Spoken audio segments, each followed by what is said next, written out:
পঞ্চায়েত সমিতি সদস্য, বর্তমানে আমাদের গাজল বিধানসভা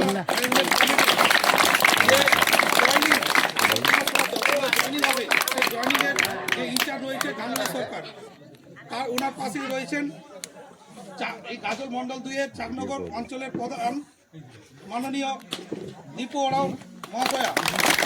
বর্তমানে আমাদের উত্তর বাংলা সংখ্যালঘু মোর্চার সভাপতি মাননীয় ওনার বাম পাশেই রয়েছেন আমাদের গাজল মন্ডল 2-এর সংখ্যালঘু মোর্চার সভাপতি মাননীয়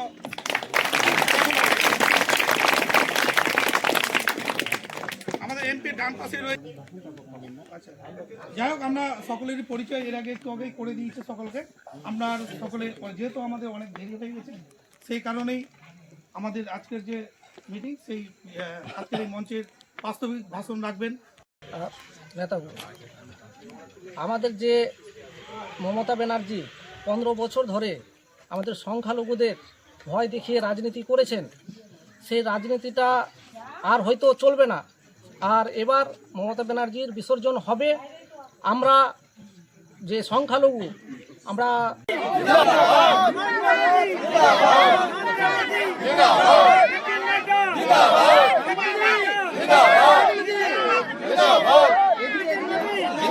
ভারত মাতা কি, ভারত মাতা কি।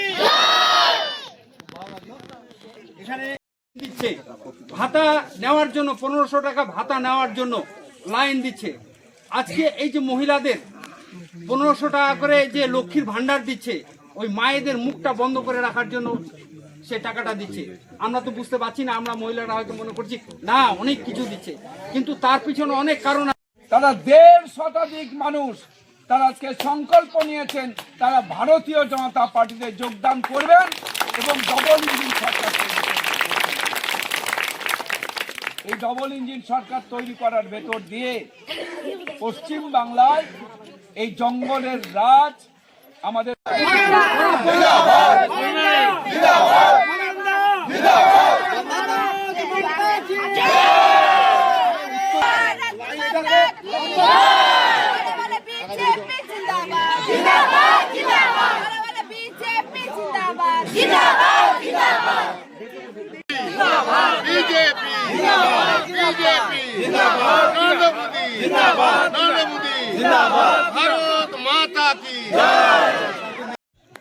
আজ দেওতলার খলম্বাই মহতী উৎসব হতে চলেছে, যেখান থেকে শুরু হবে গাজলের আরও বাকি অঞ্চলের পথ চলা।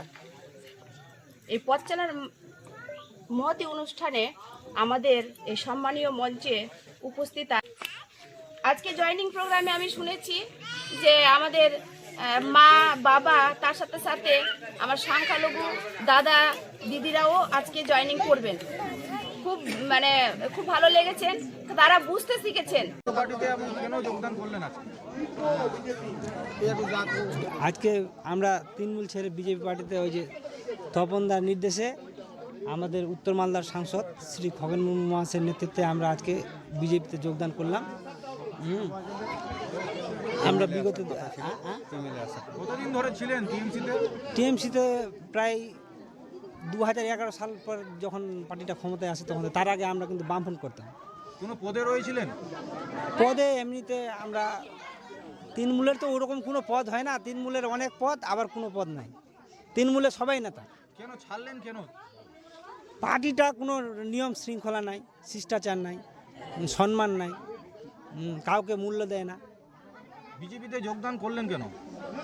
বিজেপিতে যোগদান করলাম গোটা ভারতবর্ষের সাথে আমাদের জন্য পশ্চিমবঙ্গটাও একটু উন্নতি হয়। পশ্চিমবঙ্গ পিছিয়ে পড়ে আছে, অনেক বেকার, এখানে কর্মসংস্থান নাই, শিক্ষার মান খুবই নগণ্য, বিদ্যালয়গুলোতে টিচার অভাব। তার জন্য আজকে আমরা বিজেপিতে যোগদান করলাম। মোট কতজন যোগদান করলেন? এখানে আমরা প্রায় 150 জন, সংখ্যালঘু কিছু আদিবাসী আছে এবং আমাদের হিন্দু সমাজের প্রায় 40টা পরিবার মিলে প্রায় 150 শতাধিক লোক আজকে বিজেপি পার্টিতে যোগদান। কত নম্বর বুথ? এটা 50 নম্বর বুথ, ভরদিঘি উত্তর। কি নাম আপনার? চন্দন রাজবংশী। বাড়ি? বাড়ি খলম্বা। আজকে কি কোন এতে জয়েন করলেন? আমরা বিজেপি থেকে আজকে জয়েন করলাম। আমার বাড়ি হলো বিজলবাড়ি বুথ। আমি খলম্বাই জয়েন করলাম। আমরা 98 সাল থেকে তৃণমূল করি। আমাদেরকে তৃণমূল খগেনদা জানে আমরা কি করতাম আর আমাকে কি করা হয়েছিল 98 সাল থেকে। আমরা জন্ম দিয়েছিলাম তৃণমূলকে। এখন এই যে নতুনগুলা যারা ঢুকেছে দালালগুলা, তারা কিন্তু আমাদেরকে কোনো মান সম্মান কিছু দিচ্ছে না, কোনো প্রতিবাদ করছে না বা আমাকে বলছে না আমাদেরকে। আমরা সেই জন্য আজকে তৃণমূল ছেড়ে বিজেপিকে জয়েন করলাম খগেনদার হাত ধরে। হ্যাঁ, আর একটা কথা হচ্ছে আমরা খুব লাঞ্ছিত বা লজ্জাত আর কি তৃণমূল করতে যেয়ে।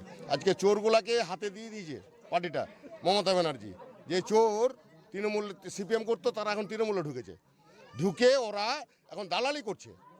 আজকে কন্ট্রাক্ট, আজকে আর কিছু সম্পূর্ণ ওরা একটা চুক্তি করে নিয়ে টাকা খেয়ে নিচ্ছে।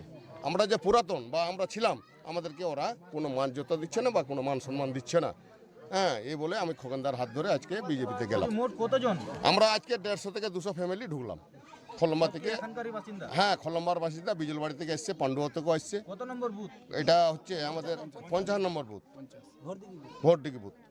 আপনার নাম? আক্তার হোসেন। এর আগে কি পদে রয়েছিলেন টিএমসি? আমরা ইয়েতে ছিলাম, অঞ্চল কমিটিতে। তো বিজেপিতে যোগদান করে কেমন লাগছে? ভালো লাগছে। দাদা যেটা করবে সেটা দাদার হাত ধরে করেছি। গাজলের দেউতলাতে খগেনবাবু বলে বেড়াচ্ছেন তৃণমূল থেকে বিজেপিতে জয়েন করলো। একদম সম্পূর্ণভাবে মিথ্যে কথা বলছেন। গাজলে কোনো তৃণমূলরা বিজেপিতে জয়েন করেনি। বিজেপির এ টিম থেকে বিজেপির খগেনবাবুর টিমে জয়েন করেছেন। ওখানকার বিধায়ক চিন্ময়বাবুর টিম আলাদা, খগেনবাবুর টিম আলাদা। চিন্ময়বাবুর টিমের বিজেপির যারা লোক, তারা পতাকা নিয়ে খগেনবাবুর টিমে জয়েন করেছেন। সেই ছবি দেখিয়ে তিনি ভিডিও ভাইরাল করে বেড়াচ্ছেন। খগেনবাবুকে সবচেয়ে বড় কথা বলবো, নিজের ঘরের বউটাকে আগে নিজের দলে জয়েন করান, তারাই তো এসে তৃণমূলে জয়েন করে যাচ্ছেন। কি আবার আপনি তৃণমূলের লোককে বিজেপি জয়েন করাবেন? মূর্খের স্বর্গে বাস করছেন। আগামী 26-এর নির্বাচন আর কয়েকদিন পরে, আপনার পায়ের তলায় মাটি শেষ হয়ে গেছে। খালি নির্বাচনের ফল বেরোলে আপনারা সবাই বুঝতে পারবেন।